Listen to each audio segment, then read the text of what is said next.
Helga Guðrún Guðjónsdóttir, formaður Ungmennafélags Íslands. Nú komið að mótorklukkum. Þegar þú lítur yfir farinn veg, ertu ekki sátt? Jú, ég mjög sátt. Þetta allt búið að ganga mjög vel. Frábærlega mótinu staðið af hálfu MSK og íbúa hér í Mosfellsbæ. Þannig að það ekki annað hægt en að vera mjög ánægður og hamingjusamur með hvernig til hefur tekist.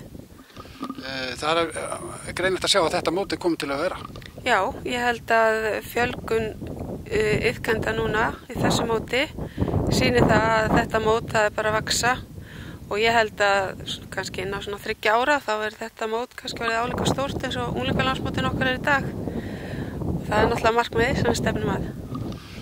Nú að heyra að það eru margir sem vilja fá þetta mót til sín. Hvenær verður tekin ákvörðun hvar næsta mót verður?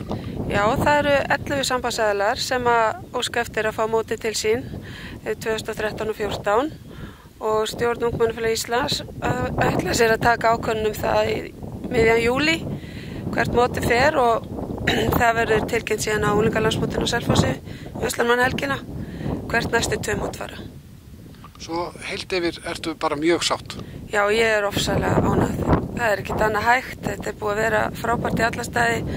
Veðrið, dagskráin gengið algjörlega upp, fjölgun á keppendum, mikil ánægja í hópnum, bæði með aðstöðuna hérna sem náttúrulega stórglæsileg og líka móttökurnar. Og fólk segir bara við mig, ég meina þið með ekki hætta með þessi mót, þau eru bara komið til með að vera, það ekki? Og sjálfsögðu segi bara já við því. Helga Guðrún, þakka þér kærlega fyrir. Takk.